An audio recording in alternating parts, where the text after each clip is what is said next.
The price of your beauty. Open your eyes, but do not expect to see a soft bed or a familiar ceiling.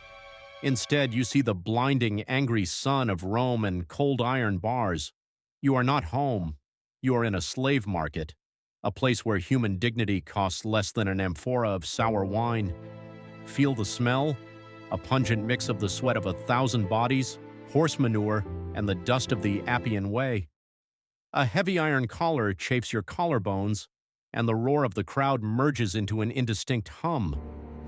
Only yesterday you were the daughter of a chieftain in Gaul, a free woman whose name was spoken with respect by the fire. Today you are merely lot number 412. Merchandise meant to recoup the empire's expenses on its legions. Look at your hands. They still bear the marks of the ropes used to bind you in the ship's hold. You remember how the sea stormed, and you prayed to the gods for death, just to avoid reaching this shore. But the gods of Rome proved stronger. In the next 12 minutes, you will live an entire lifetime in the golden cage of the empire. We will walk this path together, from the brand on your skin to the silk sheets of senatorial villas. Welcome to the Eternal City. The inspection and the gavel. An auction is the moment your identity is erased completely. You are forced onto a platform. Hundreds of eyes evaluate you as an experienced cavalryman inspects the teeth and legs of a thoroughbred horse. Here they do not look into your soul. They look at the whiteness of your skin and the symmetry of your face. The slave trader, the mango, shouts out your virtues. Clear skin, no diseases, she can sing.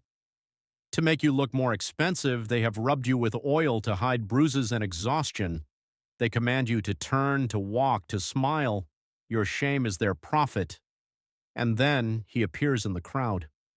Silence falls over the square. It is a senator, a man whose voice decides the fate of provinces. He is not looking for a slave to work in the vineyards. He seeks delicia, luxury, a living ornament for his home, a piece of furniture meant to evoke envy in his guests.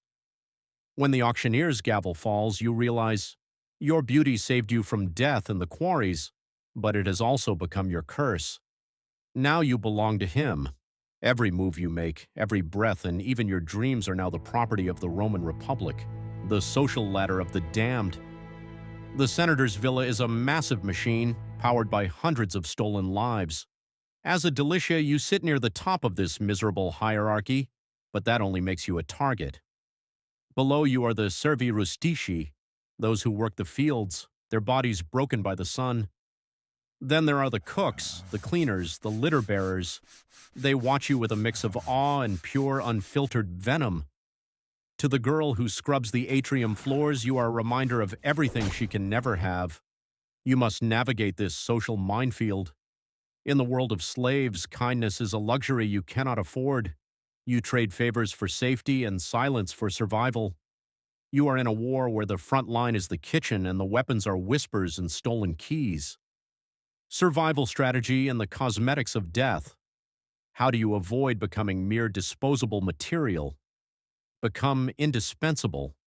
You must stop being just a body. Start learning Latin at night. Absorb Greek poetry when the master hosts guests. You must learn to maintain a conversation about philosophy so that the senator seeks your company not only in the bedroom but in his study. An educated concubine is an investment. Your morning begins with a torture of beauty. Your face is a canvas upon which other slaves apply dangerous chemicals.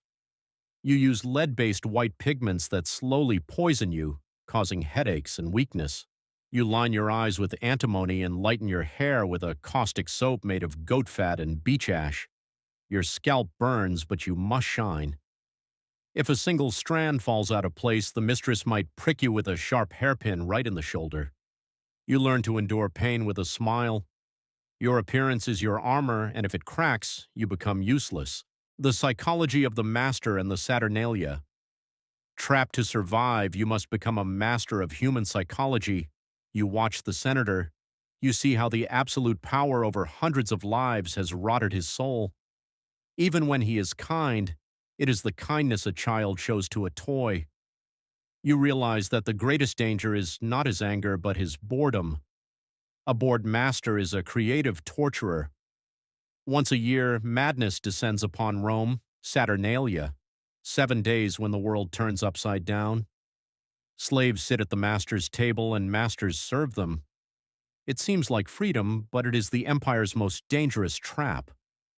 The master listens intently to your every word and every joke. Those who showed insolence during the feast would vanish without a trace after the holidays. You sit in the master's chair, but you see the glint in his eyes.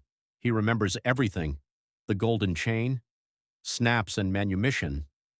But remember, your golden chain snaps easily. If you get pregnant, your son or daughter is also a slave. They are the master's property. He can sell them to the gladiator arenas, and you will never see them again. And then there is the fear of aging. When the first wrinkles appear, you might be decommissioned to the laundry, where caustic alkali will eat your skin in months. Disease, lack of rights, the whim of a drunken master, one broken vase, and your life is over. 20 years pass. Finally, the day comes: manumission. The master touches your shoulder and says, "I wish this woman to be free." You are given a pileus, a felt cap, the symbol of your new life. But look in the mirror. Who is this woman? You are in your 40s, you have no family, and your homeland was wiped off the face of the earth long ago. You won the game of life, but you lost yourself. The shadow of the empire and finale. The history of Rome is not just about the triumphs of the Caesars. It is about millions of silent lives. We admire the architecture of Rome, but we rarely consider whose blood stained that marble. There won't even be a name for you on a tombstone. Your story is written in tears on silk. You were a shadow on the wall of the Colosseum. You survived in the jaws of the beast. But at what cost? Could you have survived in Rome using only your intellect? Let me know in the comments. Subscribe to the channel so you don't miss our next immersion. Next time we find out what it's like to grip a gladius in the frozen forests of Germania. Like the video for the atmosphere. See you next time.